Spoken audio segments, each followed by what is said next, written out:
If I never get a million, I settle for these fans. Cause at least with them I never have to change who I am. Record label off the table, I'ma stay my own man.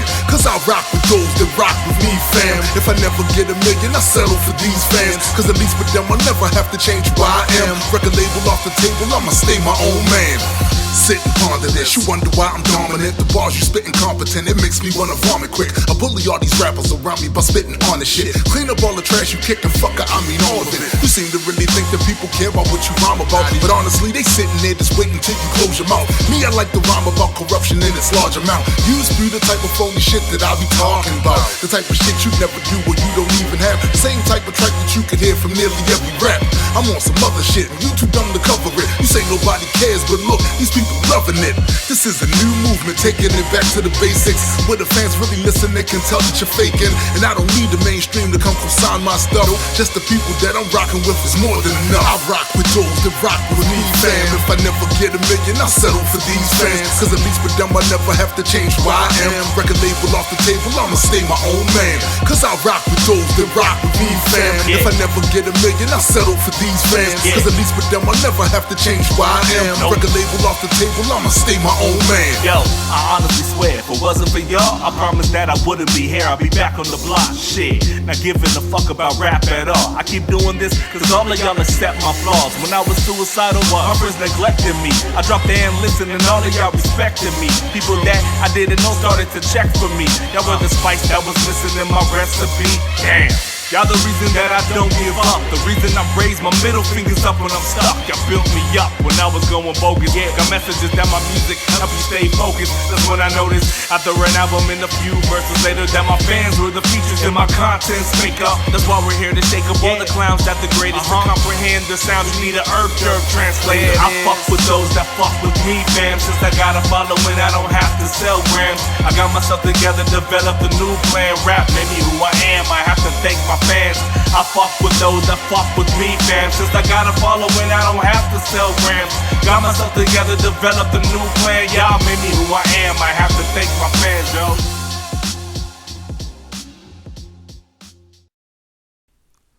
Welcome once again to the Oculus Podcast, Episode 6.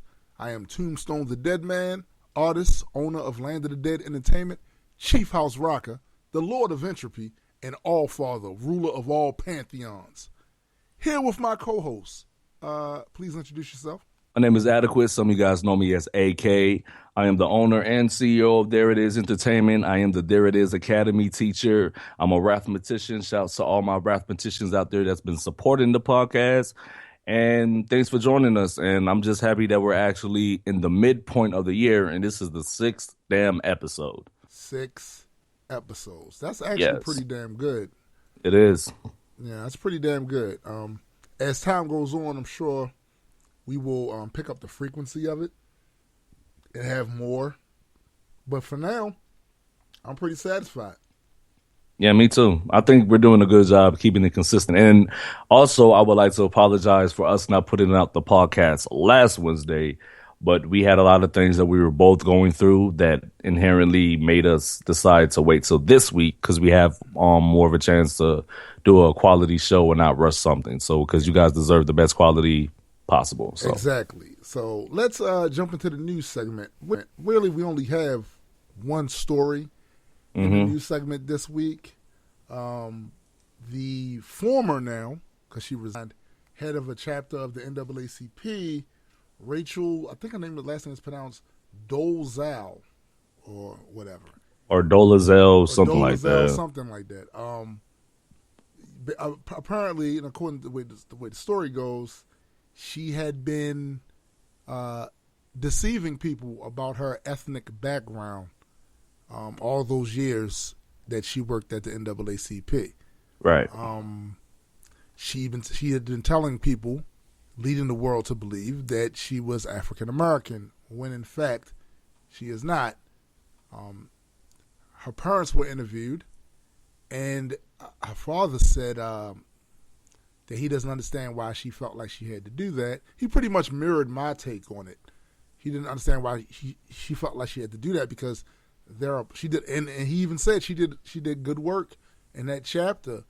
But there are plenty of white folks that work at the NAACP, And I was gonna say that. I was gonna say that. they do. I'm sure they do great work too. They didn't need to do that, so something else must be going on here. Right. Now, I do have my take on it, but let's hear your take on it first. What do you think is the reason that she possibly did that?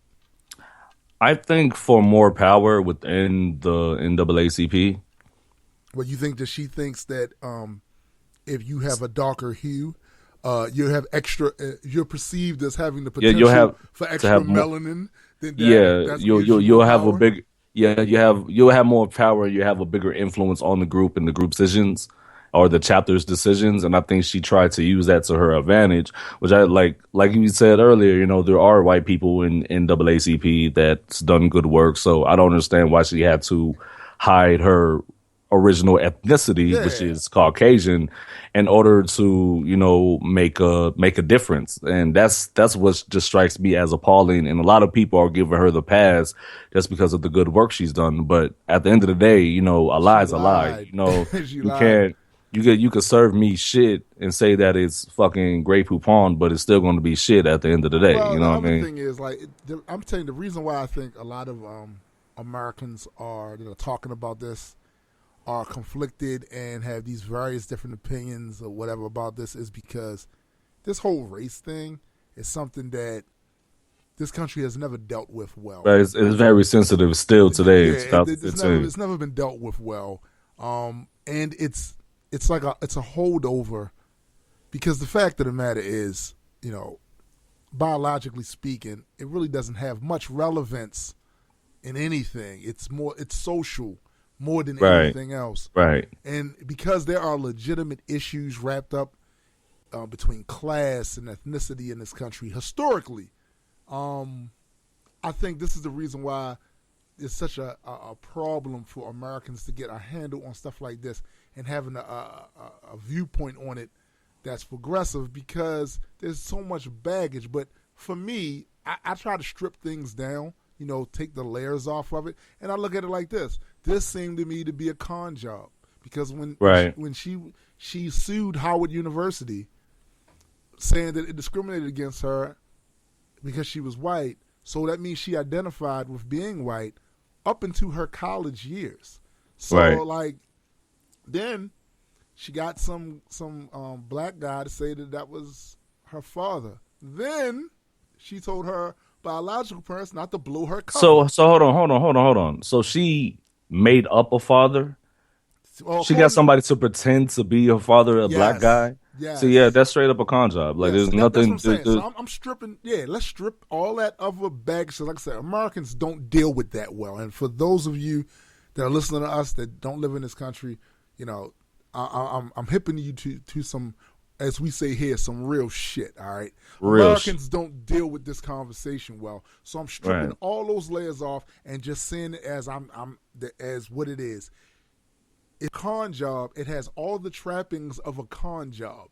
All the trimmings, everything from the little potatoes to the little sprigs and olives, all of the garnish of a con job. So that's what I'm gonna call it. It was a con job. And the thing is, she kept doing it because she was benefiting from it. Obviously, somehow.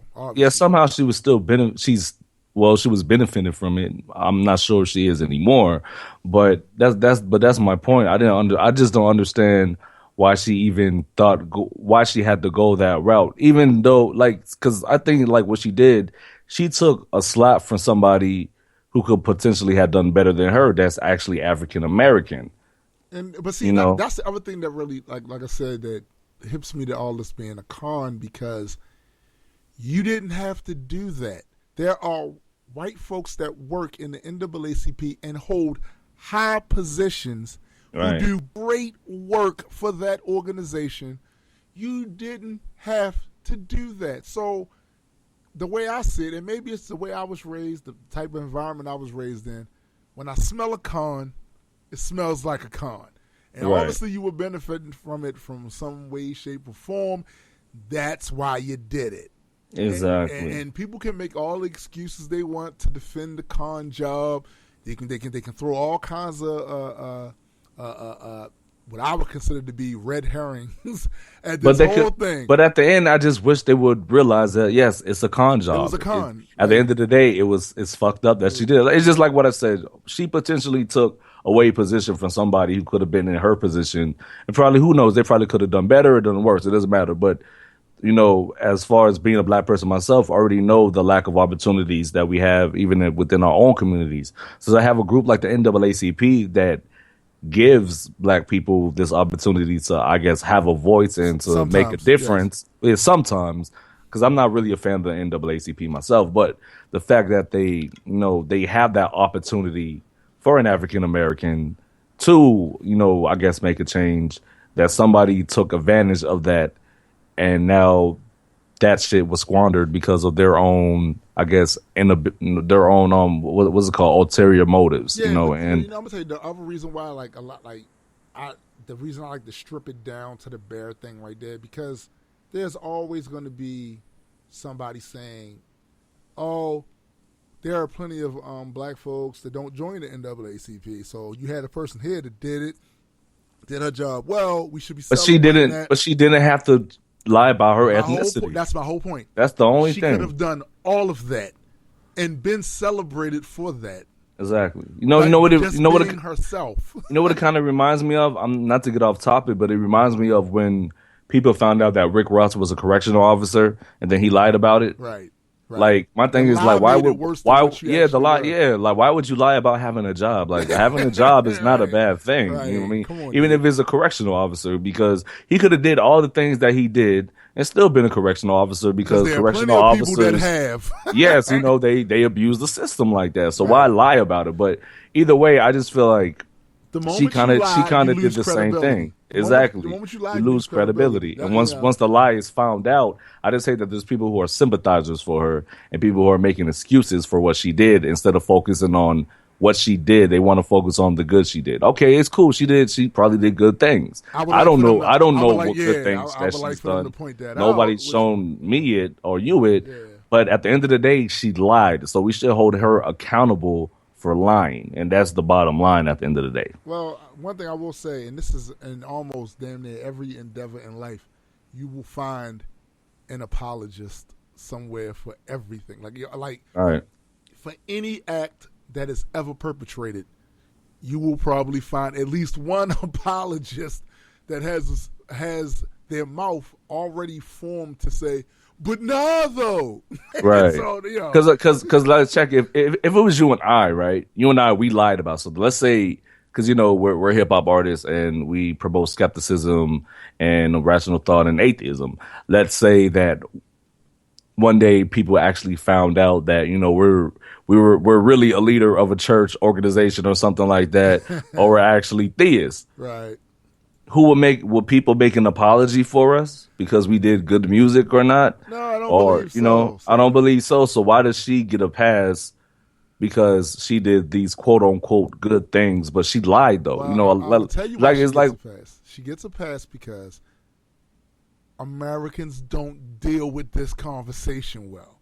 Right. Everything about this becomes a distraction, and that's why, like I said, I like to peel away all the layers of bullshit and call it for what it is. Because I've seen this on my newsletter for about the past couple of weeks, or about a week and a half, and I'm like, that's fucking crazy. Like, you didn't have to do none of that. Right. It's a con. And then the fact that people are making excuses for it, like, don't y'all realize she didn't have to do any of that to get to where she's at? She could have followed the right protocol or whatnot, but she used ethnicity to her advantage to get to where she's at. And let's try to say I try to pretend I was Cherokee Indian to try to get a reservation for a casino, for a casino. Right. Nobody's going to make no fucking excuse for me. Even if I did good things for the community, they're going to start like, damn, you use an ethnicity to, get government grants when that could have been used for something else. And you open a casino. You know what I mean? Like, that's why, like I said, yo, that's why I said, her excuse, her excuse was funny. I remember you telling me that she feels that she's black. Hey, that's like I said, that's a whole nother thing. Like I said, we don't deal with this shit well. We just don't. We don't discuss it well.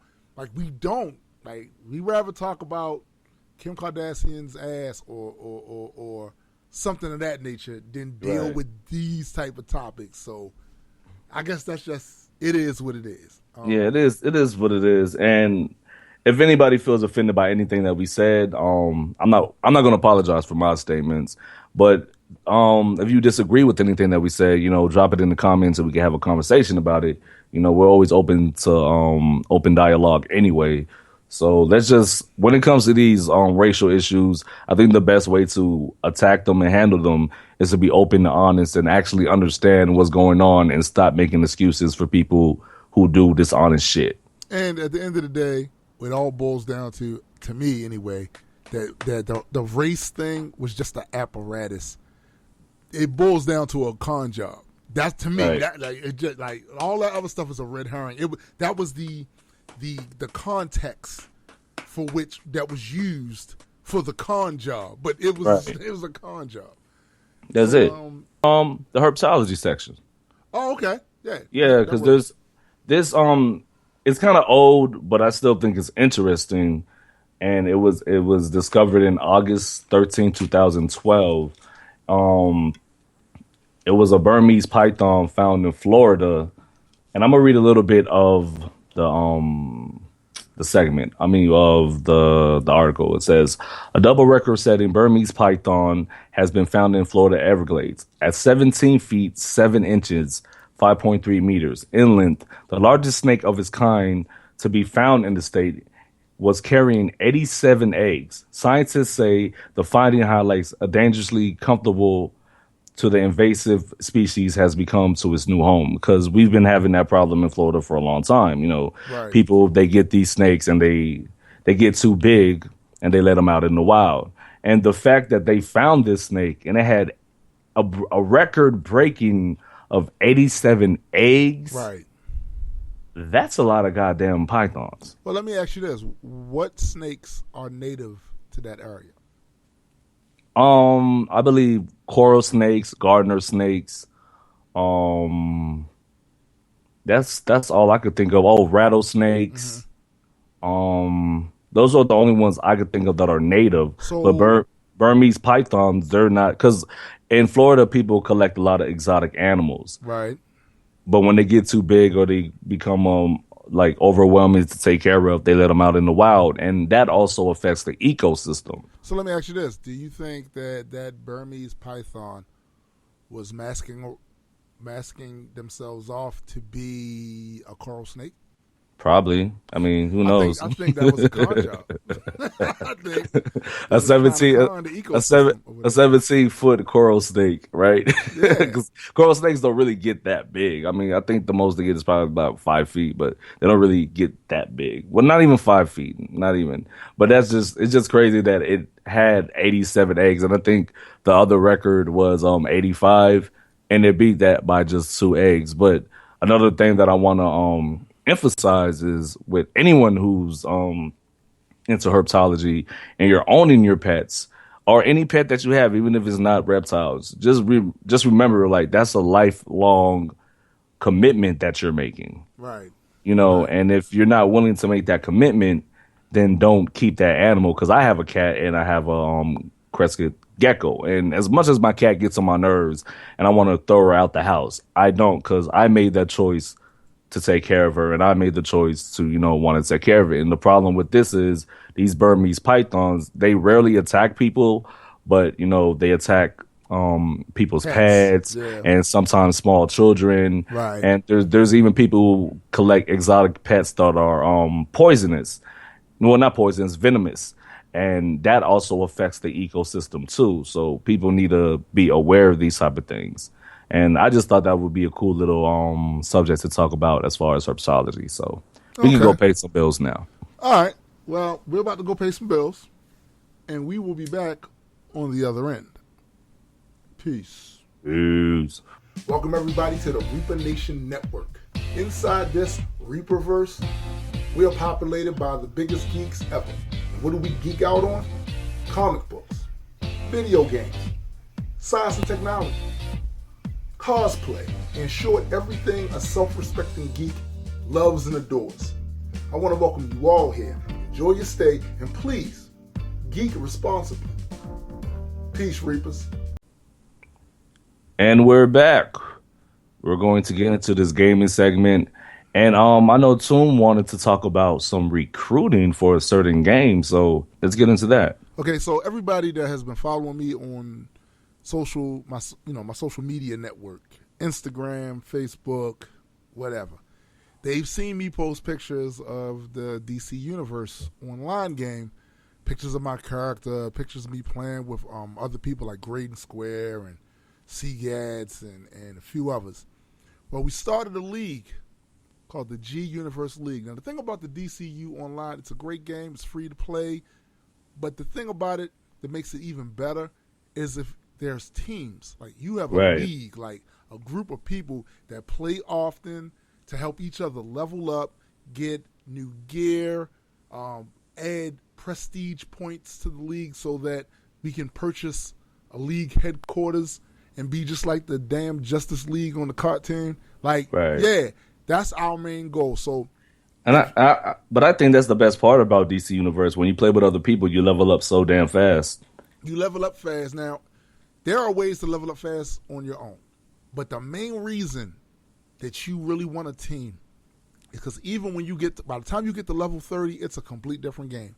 You are basically starting over because the type of missions that they have available for level 30s are so intense that I know you thought you were a big cheese getting from 1 to 30 and the stuff you was dealing at that level. But now it starts all over. And you're going to need a team to combat these enemies, these bosses, and complete these mission objectives. So I figured since we started the league on the PS4, we have about close to between 7 to 8 people in that league. It would be cool if we started another league on the PC version of the game. That way, a lot of the fans of Grand Unified, anybody else that see this, to hear this podcast, if you're interested in joining the league where people play often, they'll have your back in the game. And if you're a PC player or PS4 player, join the league. We'll put the necessary information into the description box. Join the league. I'm going to do a recruitment video for the league. It's going to be awesome. So, yeah. Especially for the PC. Well, not especially, but for the PC gamers, because I play DC Universe Online on PC. I usually play with JS. I played with Cyrus before. I played with GA, Gifted Anomaly before. Right. And it's a lot of fun. And I know since there's like 2 different ways to play it, I don't want anybody to miss out on the fun because I know you play on PC sometimes too. Yes, I do. So I'll be going back and forth. Like when we start the one on PC, I'll be part of that league too. But I'm definitely, it's something that I've been playing the game since the beta. You guys have been following me to known this. I've talked about this before. I love the damn game, and I love it even more now that I got more people interested in playing and are playing more consistently. So.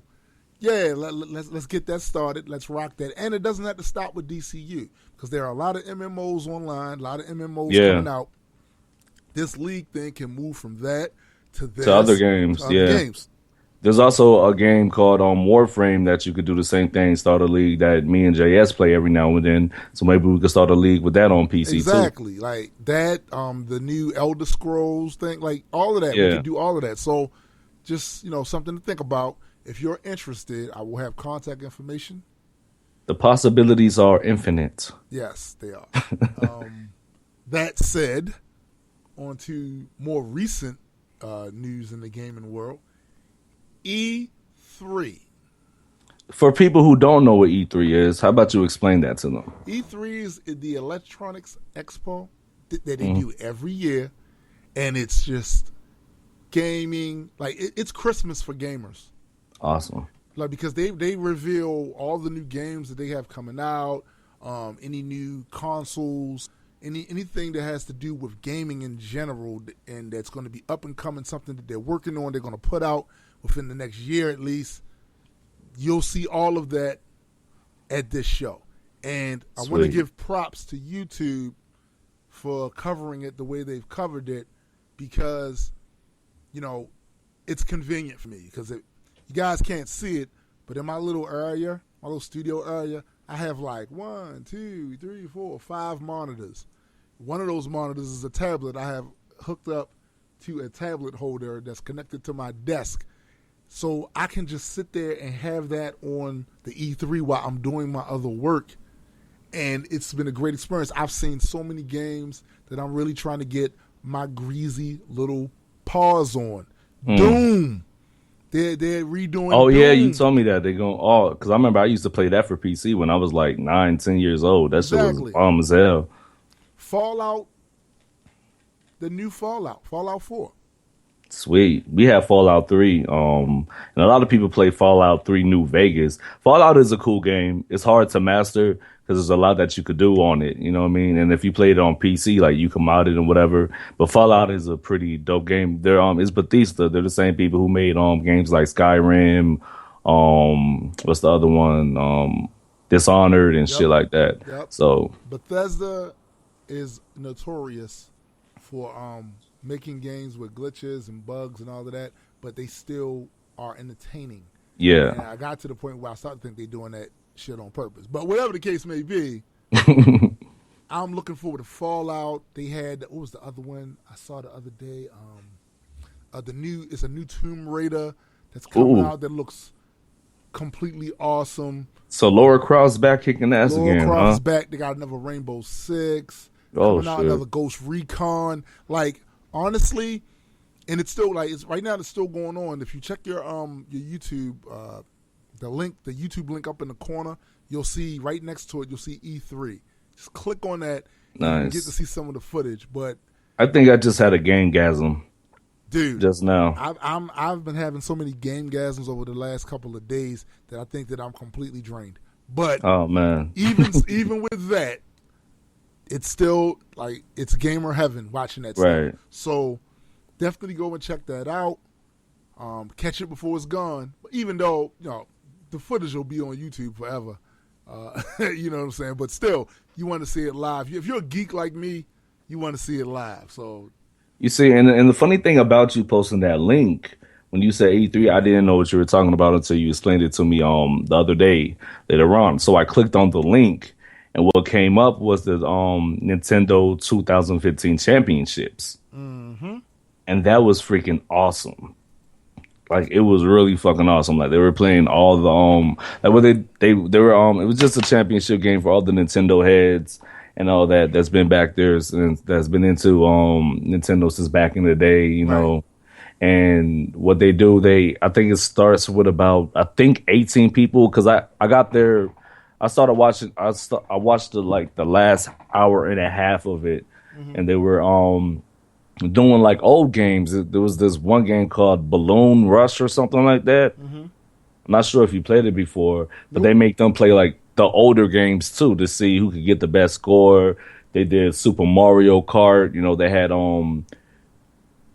like a group of like 2 groups of 4 people. They go head to head, and whoever does the best, they go against the next 4. Then whoever has the highest scores, the 2 people who have the highest scores go on to the last battle or whatever. And the last game was a new game that's actually going to come out for Nintendo games. It's called Super Mario. What is it called? Super Mario Maker. Yeah. You get to make your own levels, make it as challenging as you want. Because you already know Super Mario is already challenging. But it has Super Mario, the first one. It has the Super Mario 3, Super Mario, the newest ones and all that. Yeah. And you could like make your own game, like literally. So what they did, they had the dudes play it for these were the first 2 people outside of Nintendo that got to play it. Mm-hmm.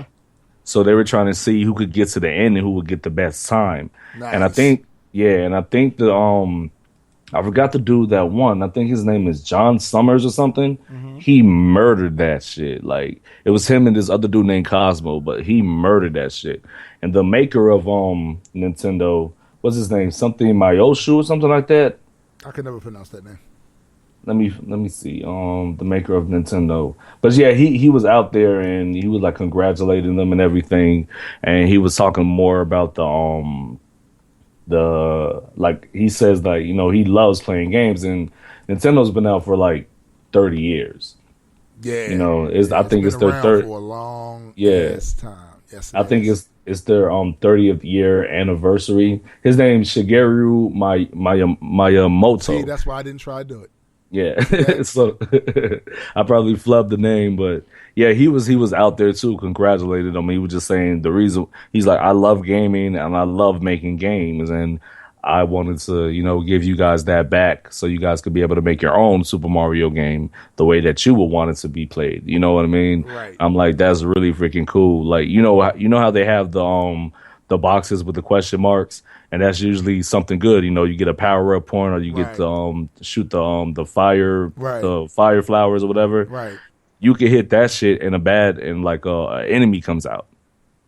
Nice. Depending on how you make it, depends, how you know. Yeah, it was really cool, and it was really exciting. I didn't think I would like sit there for an hour and a half watching that shit, but I'm happy that I did because it was a lot of fun. So if you guys want, it should still be on YouTube. It's about 4 hours long, but I highly suggest that you guys watch it if you're into Nintendo games or whatnot. So yeah. Wait a minute. So what games are you playing right now?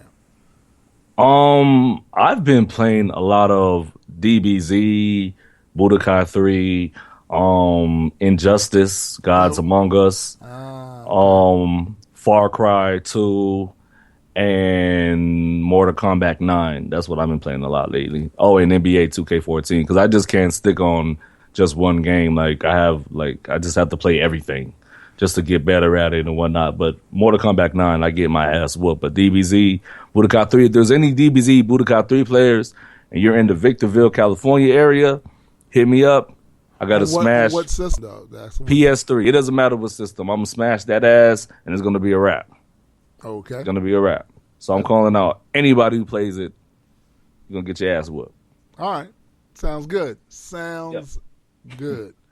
So, are we ready to pay the bills now? Yes, let's pay some bills. Okay, let's pay some bills, and then we'll be back on the other end with the comic book section.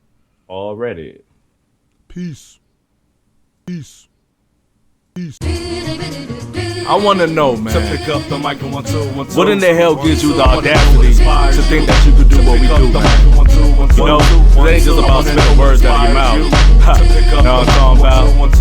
Yeah. So tell me what's your inspiration to make you turn on the beat and use words and illustrations? Do you first have spurts of procrastination? Do you murk the verse like fuck it, I ain't waiting? Do you feel like you're whack or lack concentration? Or do you just snap to release your frustrations? Do you rap about the streets you overcompensating? Do you get the urge to write every morning you awaken? 9 out of 10, I feel like that I'm wasting my time, because instead of writing I'm debating, or fucking gaming, or contemplating, should I even rap? What the fuck am I saying? Probably nothing at all. I grip the pen and go hard. I break the pad, that's what I call penetration, y'all. I get deep in it like insemination. To give birth to a track, that's what I call inspiration. Yeah. I wanna know what inspires you to pick up the mic and 1 2 1 2. Is it the boom bap trap to the beats with the hi-hats that make you do what you want to do? Is it the fact that everybody is screaming your name? I promise, bruh, you and I are not the same. Keep your lame Jane flows to keep impressing these hoes, while I swirl MCs keep doing a thing. What does it take to pick up the pen? You lose your spark, but you still wanna feel it again. The sensation that drives you feel it within, or maybe you don't. Is this just another trend? How does it feel when you're stroking these lines? When your words kill a beat and it's blowing your mind? Boom, like grenades setting off one at a time, cause you're explosive with each one of your rhymes. That's how I define inspiration. I leave my listeners in ICU. Yours need a first aid kit. Whenever Jay spits, I'm on point, even when I get on my AK shit. It's so basic, and people say that I'm amazing. You mad I let it get to my head like if I'm blazing? I don't even face it. I can lie, say the hate, but love gives me inspiration. I wanna know what inspires you to pick up the mic and 1 2 1 2. Is it the boom bap trap to the beats with the hi-hats that make you do what you want to do? Is it the fact that everybody is screaming your name? I promise, bruh, you and I are not the same. Keep your lame Jane flows to keep impressing these hoes, while I swirl MCs keep doing a thing. How does it feel to finish a track? You put it online and there's no taking it back. What do you do when everyone just says that it's whack? Do you go back and attack, or just call it a rap?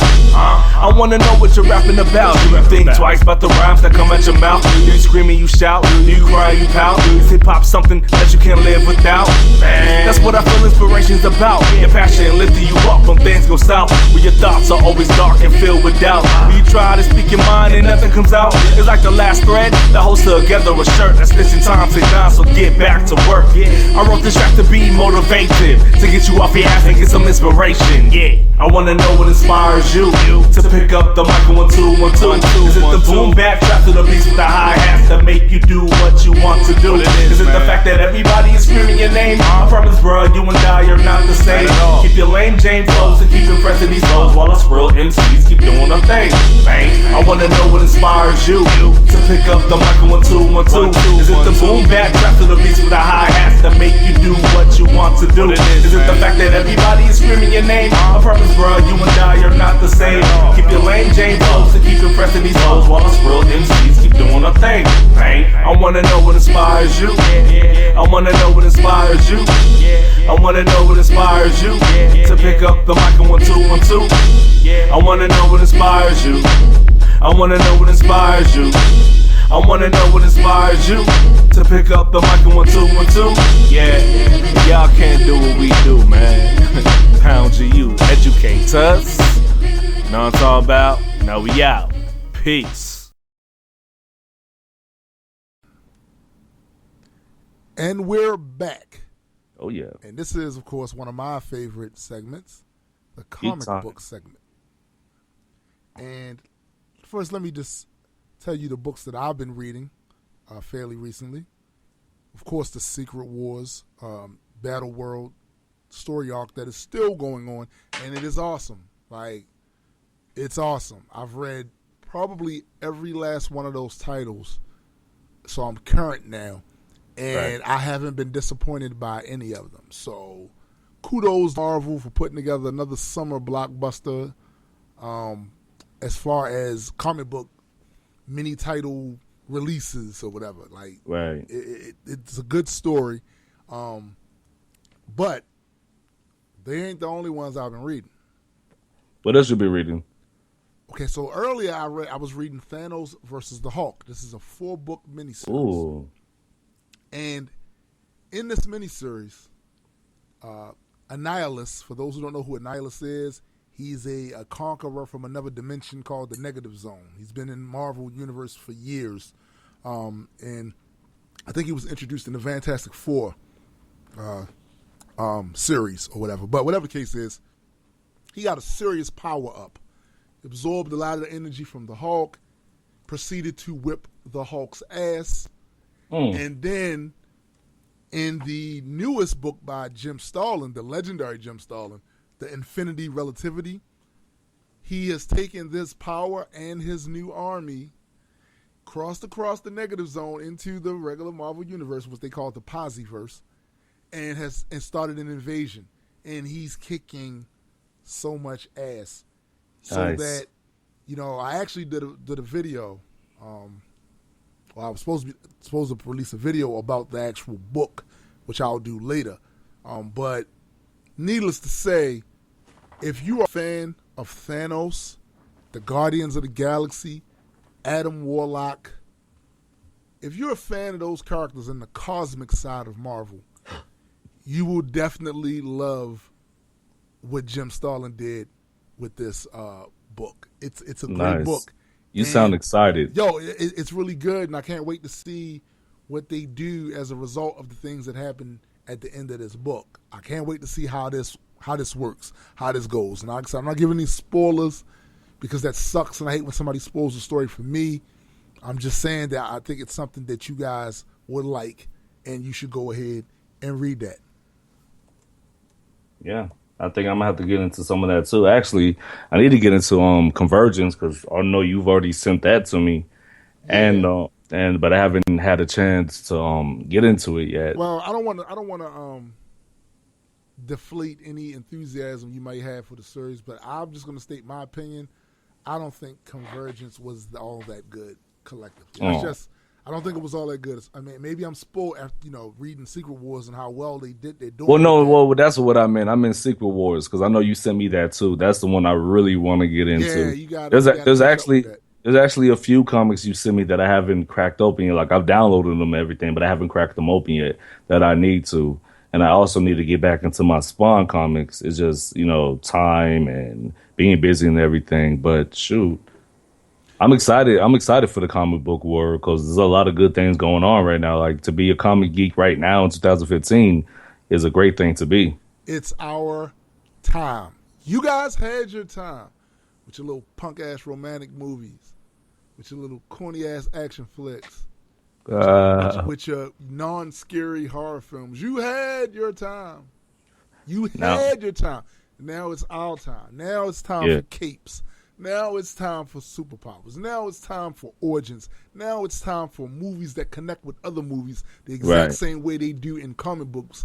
Now is the time for the comic geek. Yes, I do sound like a megalomaniac right now, but for years. Yeah, they've had their same string of repetitiveness, and now it's time for us to shine. We have that, and for years it was scoffed, it was laughed at. I can't believe you guys read comic books. Oh, comic books, that's not a real art. Do you ever find something else to do with your time? Why are you reading comic books? Aren't you too old? Aren't you too old for that? Comic books? Hey, man, let me tell you, because a lot of the same people that were saying that are now enjoying these movies based off of the comic books I've been geeking out on since I was 11. And speaking of more comic books, when it comes to films and stuff, well, not films, but series, I have to say it again. If you haven't seen Daredevil, you have to give it a chance. I just finished the first season, and all I got to say is, whoa. That's all I'm going to say is, whoa, like the last scene, like the last 30 minutes of the last episode. Oh, goodness, yeah. Whoa. Yeah. Like, I did not see that coming at all. And I saw it coming, but it was still good to see anyway. Let me tell you. I mean, it was like some of the parts are kind of what was it called? Predictable. Yeah, but the way that it happens, like you don't know exactly when. So when it does, it kind of like throws you off. And you're like, damn, what the hell is going to happen next? Dude, how are they going? Because it's like, how are they going to? Yeah, like how are they going to finish it off? And the way that they finished it off, it was perfect, and it made me say, yo, season 2, it better be just as epic. Because if not, I'll be highly disappointed.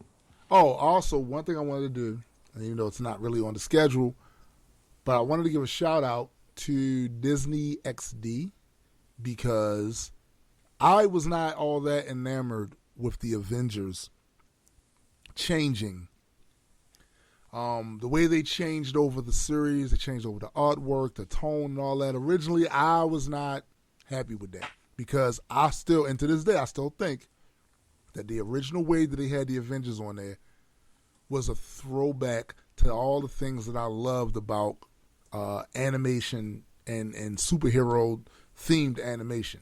It's great, and to this day, I'll still watch the reruns of it. Well, not reruns, but it's what's on Netflix.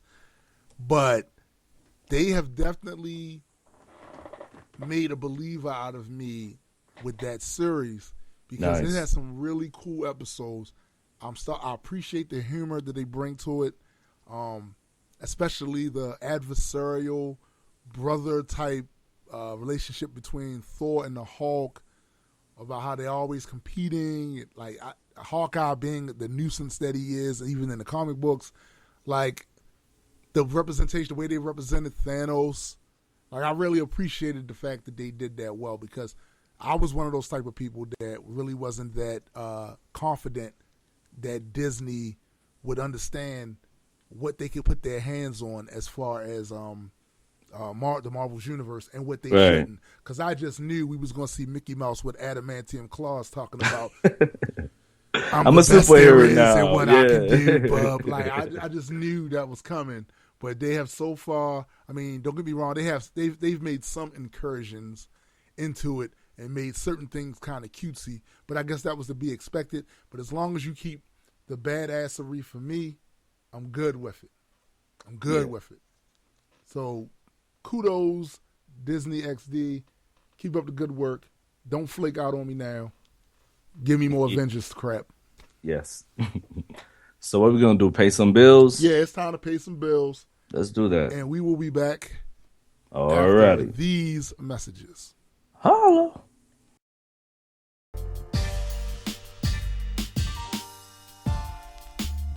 One thing I like about the Smithsonian, you can find all kinds of different exhibits about various different subjects. And we're going to cover quite a few of them.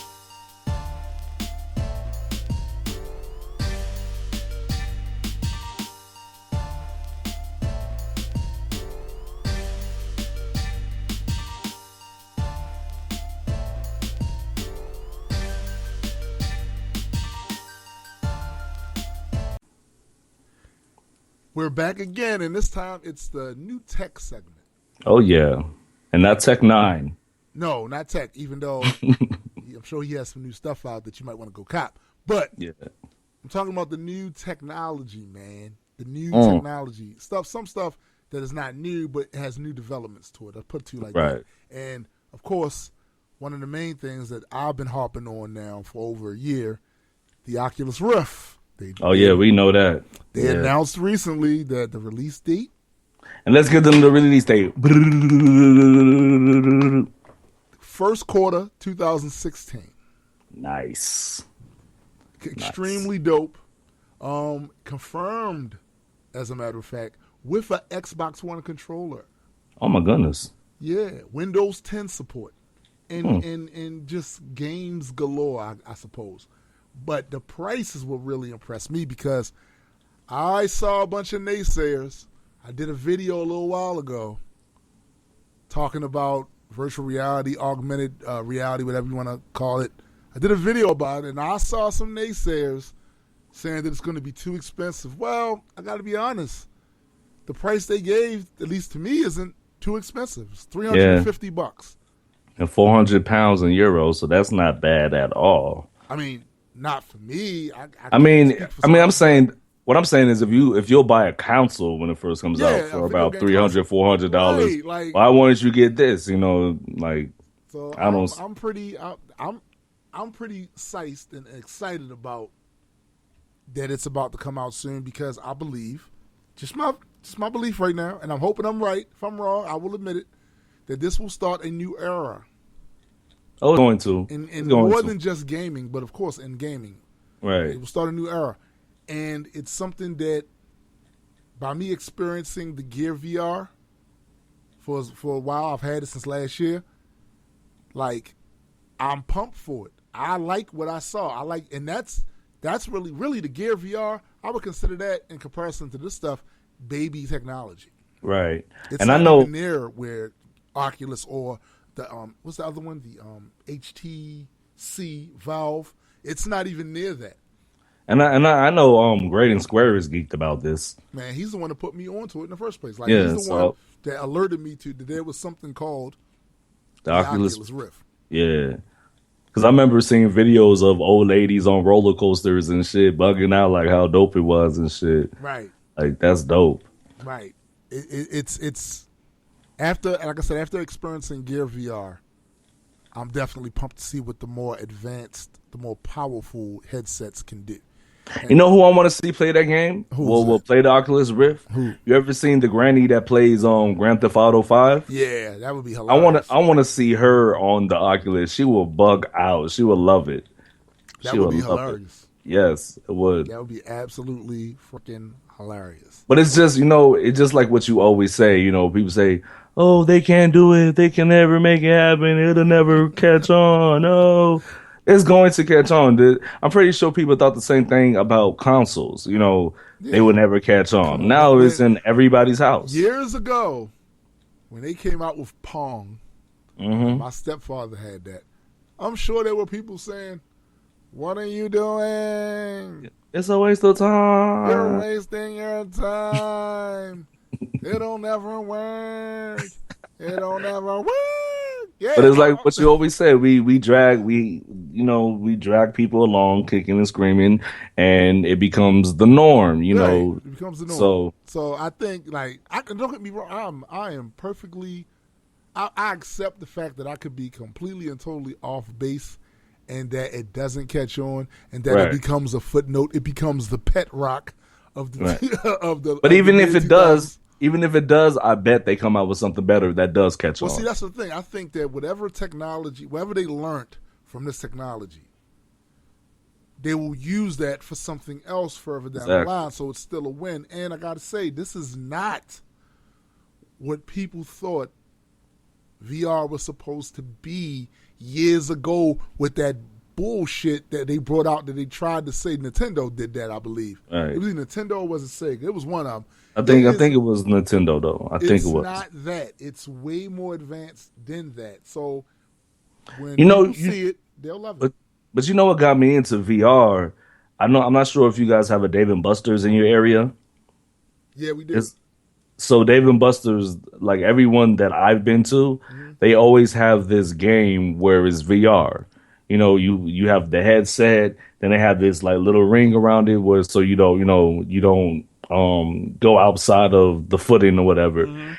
And I played it once and I was like, yo, this is some of the dopest shit ever. Like, cause I was looking at other people playing it. I'm like, man, they look weird doing that shit. But then my wife stays saying I look like Stevie Wonder. Yeah, like, cause like, yeah, their hands are out and you don't know what they're looking at and why they're doing everything they're doing. Yep. But once you're in the headset, you're like, oh, okay, I understand why they were looking, like an idiot to me because I'm pretty sure I'm looking the same way now. And but I didn't care because it was too awesome. It was too much awesome. And this was like back in probably like the late 90s. You know what I mean? Yeah, dude. This is when VR. This is when VR was like you had the big ass headset on. You know what I mean?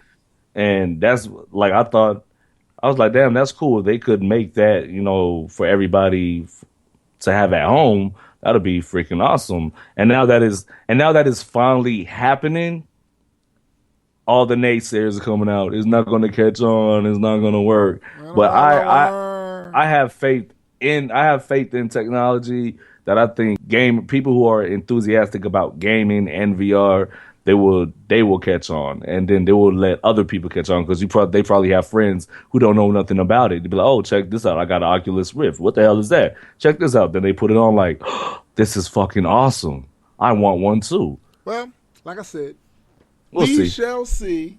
We shall see. But like I said, they got the price to me at a reasonable price. So that's half the battle right there. We'll see. We'll see how that works out. What was next on the list? Oh, yeah. So, first of all, we should all be afraid. We should be very afraid.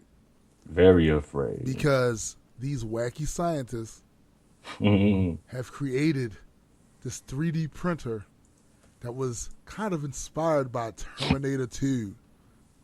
Anybody that saw Terminator 2, they know that liquid Terminator could turn into anything and do pretty much any shape. And he was such a douchebag. Yeah, well, this is exactly not like that. But it's kind of similar. So according to the article, it says that scientists have created a Terminator 2 inspired 3D printer that lifts objects fully formed from a pool of goo in a matter of minutes. The technique, which could transform 3D printing, works up to 100 times faster than current methods and produces objects that are considerably stronger. And if the machine looks like the product of a science fiction author's imagination, it may be because its inventors were inspired by the killer robot T-1000 that rises menacingly from a puddle of molten metal in the film. See, this is what I'm talking about right here, okay? We're at a point with technology where it grows faster than it used to. Right. Exponentially so. Just last year, the 3D printers back then, we were talking about all the rave. And now, look, they're coming up with something else that's even more efficient or has the potential to be faster and more efficient than the previous one. This is what I love about technology. The way that it evolves. And that with science, whatever lessons they pick up from the last thing, be it a win or a failure, gets applied to the new evolved invention or process or whatever. And I'm telling you, we're going to get to a day where this thing, at least this is what I believe, this thing and things like it, 3D printers and stuff like that, will be household items. Right. And plus, we'll leave the link in the description so you guys can see just how awesome it is. A video attached to it. Yeah. Because I saw the video earlier today, and it's like a minute, 2 seconds long. And I was like, oh my fucking goodness. This is like Terminator in real life. What the fuck? This is so amazing. Dope. It's dope. Like, I'm just thinking of all the ramifications of things that can be creative, that could be cause for good, that, you know, we could use for this, you know, that this could be applied to. And I just think that it's limitless, honestly, because I feel like science has the potential to do whatever it wants. You know, is it because every invention starts with an idea. Yeah. It just comes from how do you make that idea come to fruition? You know what I mean? Right. And that's the thing. Like, you know, science transforms your reality, and you may not. Right. Like, there's people out here that try to poo-poo science, and I always laugh at them. I see them online doing it. Right. They don't even realize just how much this scientific method and the things that it brings about affects their everyday life. It's not only that, take for granted. Not only that, how much they depend on it on an everyday basis. And even see, they don't even think about it. But from the time you wake up, from the time you wake up off that bed, check your alarm clock, check your phone. Alarm clock, you got to turn on. Yeah, you make your food for breakfast. You're running water. Exactly. You put on your clothes and then you get ready for work. Yeah, you drive your car, get to work. You probably, wherever you work at, you got to use some sort of technology to get the job done. On your way to work, you got the electric lights sitting up. Like, I think people really, a lot of folks, not all, but a lot of folks really try to undersell the importance of what science has done, how it's transformative. I think the reason is, since it's been happening so fast throughout the generations, because I remember being in like second grade, seeing a computer for the first time. Right. You know, in school, because the first time I seen a computer, you know, it was like those big ass computers in a big ass room. Right. And now it's in a small ass room, and there's like 10 of them for all the kids to use. So I'm thinking, wow, we've come a long way. And now it's in your pocket in the form of your smartphone. But that's my point. I think that we've become so accustomed to it that we don't give it any second thought, you know? Yeah. And we're kind of spoiled at the same time when it comes. The other thing that's kind of it annoys me a bit, because not only are we spoiled, but many of us use these things daily. We depend on them daily, and many people are just absolutely ignorant of basic science. They're absolutely ignorant of it, and defiantly so, arrogantly so. You know what I mean? And you sit there and you try to tell them, you know, dude, are you blind? Are you not looking at what's around you? Everything you touch from the time you wake up in the morning, science helped bring these things and make a certain ease to your life. Matter of fact, since the day you were born, science has had a role in your life. That method has had a role in just making things better. Can we make arguments saying, well, science sometimes, as a result of science, bad things happen? Yeah, because we invented the method. We are not perfect beings. There are no such thing as that. But of course, it's like what I tell people. It's not the applications that are bad. It's how we apply them. So you can't blame the science. You have to blame how we're applying the application. Right. Like when people talk about the atom bomb. Yeah, the atom bomb fucked a lot of shit up, but if it wasn't for the atom bomb, there's a lot of things that we wouldn't know about atoms now. You know what I mean? So people need to understand, the good comes with the bad, but it depends on who has that technology and how they're using it. So you can't say science is good or bad, because science is a tool. It's a tool. You know, like people need to stop using it as a type of abstract thing that has like a life pulse that makes decisions or whatnot. You know what I mean? Like I really like, it's a method and it's the most effective tool in our toolbox as humans. It is. Right. It's the most effective method that we have.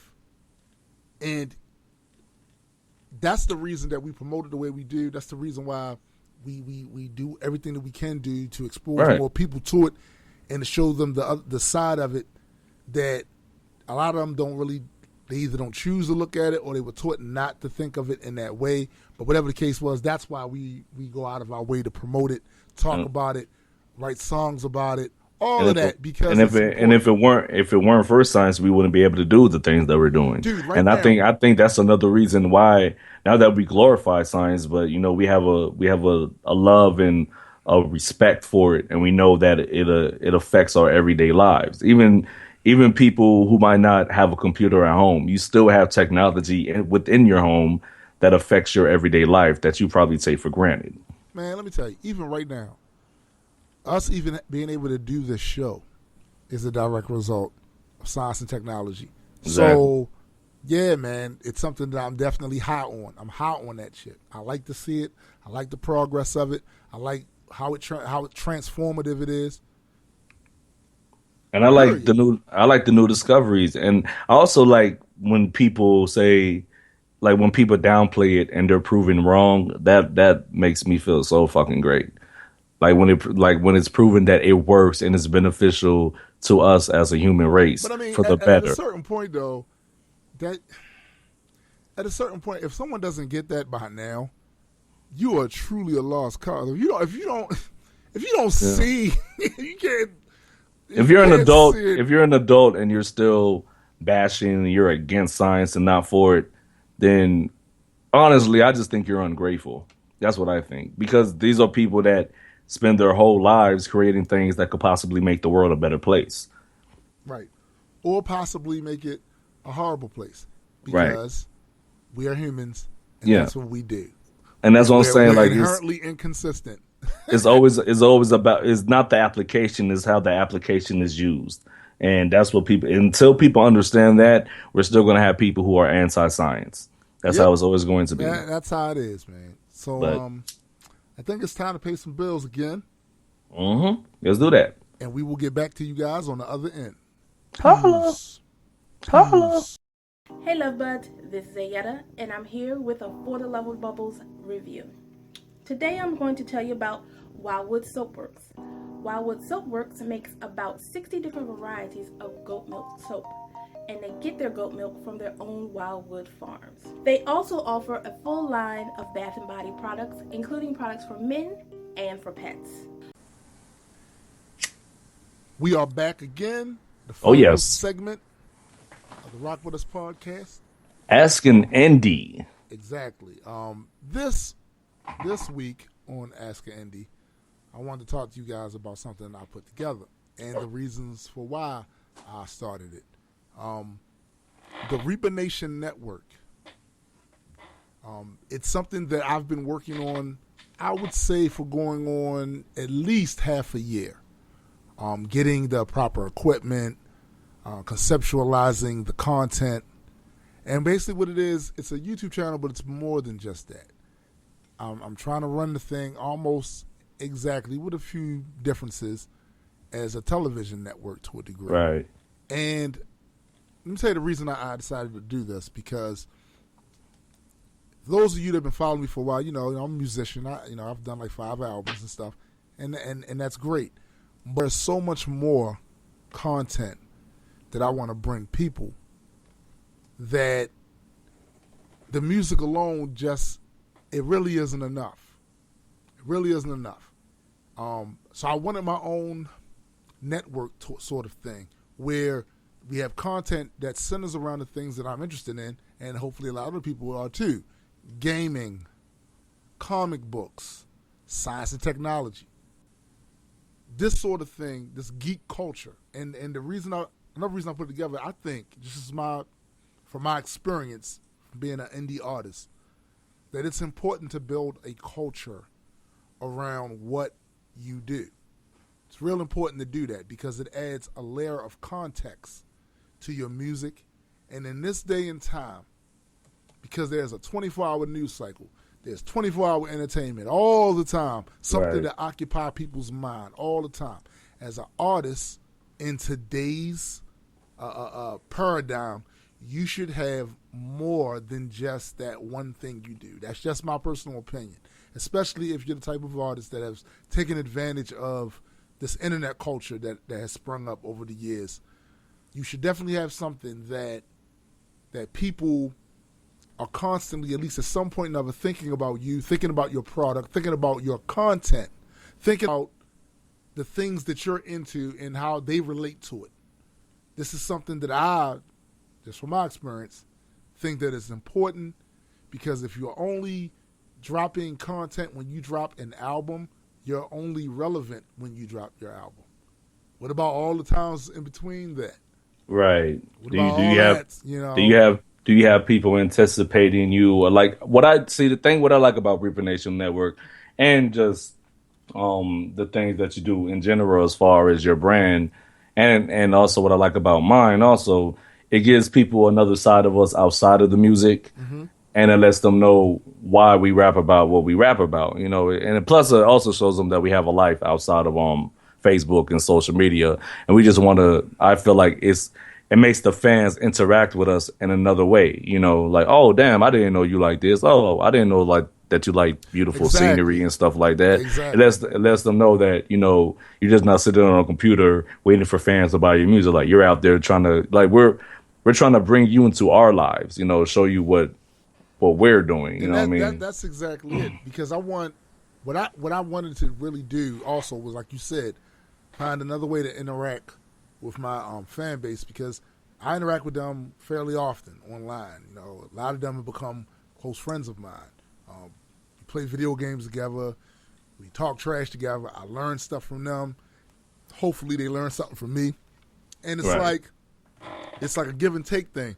So the whole community aspect of it, the whole culture aspect of it is important.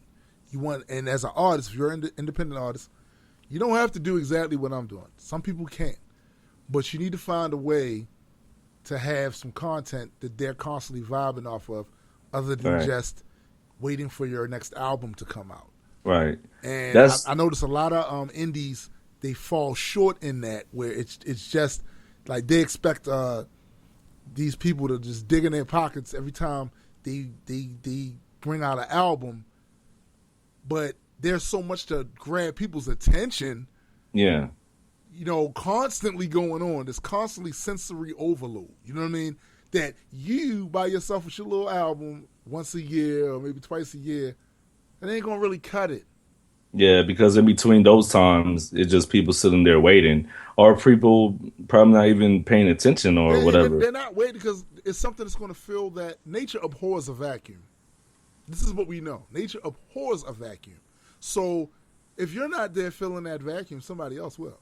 Right. You know, there's other things, you know, and with the Reaper Nation Network, it allows me, one, to have a lot of fun with the content that I'm doing, because, you know, I've had this channel here, Rational Warrior channel, since 2009, and I love the work I've done here. I love the people that I got a chance to interact with here and the things that I've been able to accomplish with this channel.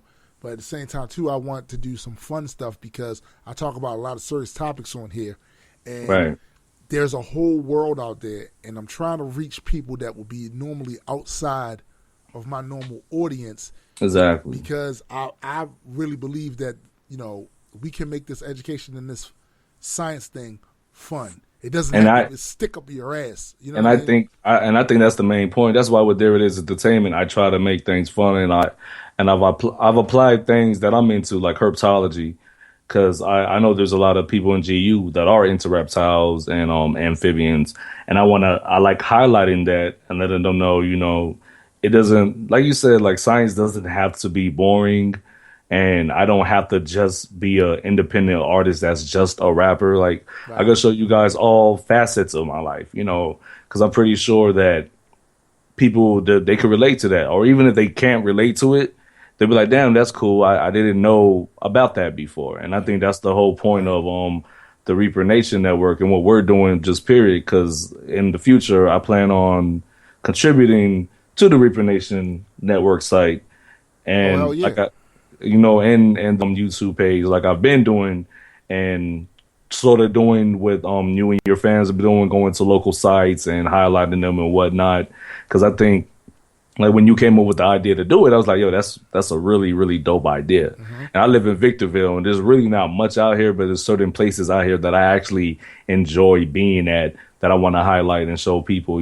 I do other things outside of just hip hop. There's other interests that I have that, mean a lot to me. So in order for us to, I feel like in order for us to show people that side of us, what better way to do it than live on camera and put it on YouTube through stuff that you're interested in. Like one of the most endearing comments that I received was when a fan said to me that they were comic book fans when they were children and they kind of got out of it.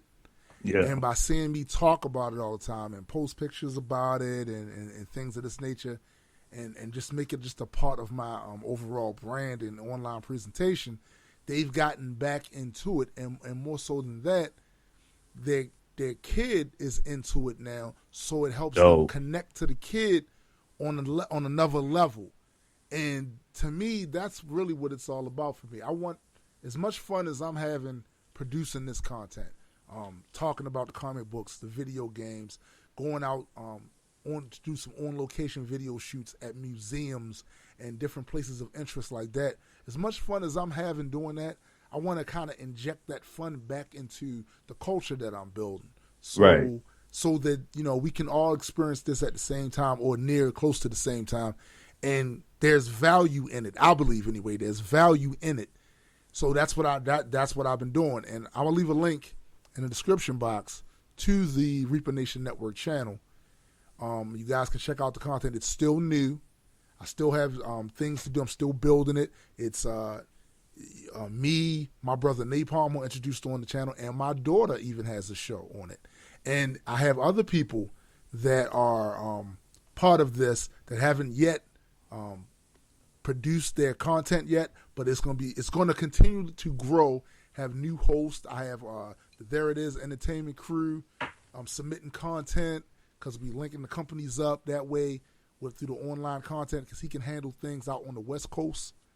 Right. Things that I'm not in a position to go and video and present that content. He can go and produce that content because Adekwit's already out there on that side, that end. And like I said, it's something I'm having a ball doing. For me, it's a family affair. My whole family is involved in it. My wife, my kids. So it's one of those type of things that I just wanted to share with people. And like I said, I'm having a ball doing it. So I'm hoping everybody comes out and supports the channel. And I definitely, this is something that I've put a lot of work into, a lot of thought into. And this is where I'm at right now. Also, congratulations to hitting that 100 subscriber mark in 2 days? Yeah, it was 2 days. I got 100 subscribers. We're up now to 124. A whole bunch of new people subscribed to the Reaper Nation website. I did a giveaway last week. Yeah, but I did that giveaway. Every time we reach 100, we'll do another comic book giveaway. Hold on. You kind of fell out. Yeah, I see it.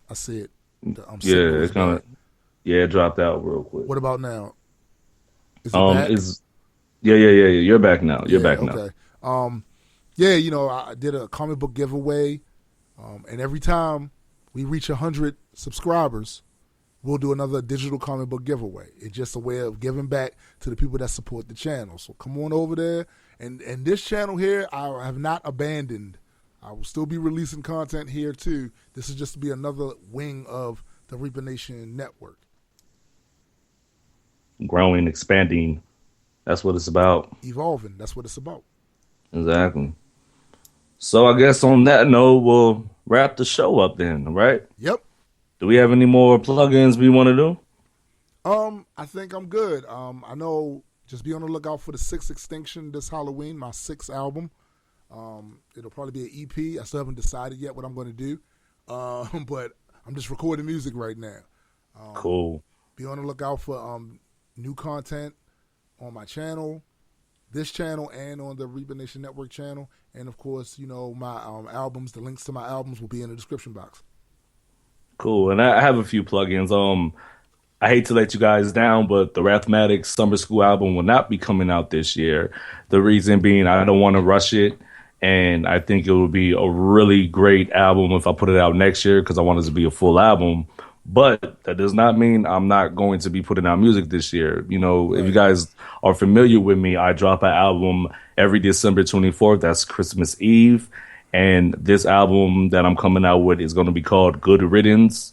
And a lot of the beats are going to be produced by myself. And hope you guys enjoy that. And also check me out on YouTube. I'm going to get back into making more videos with more content about herpetology, science, tech, and all the normal, usual things that I talk about. So you guys look out for that.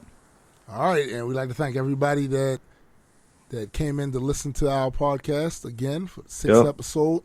Really appreciate the support. Yep. And we will talk to you later.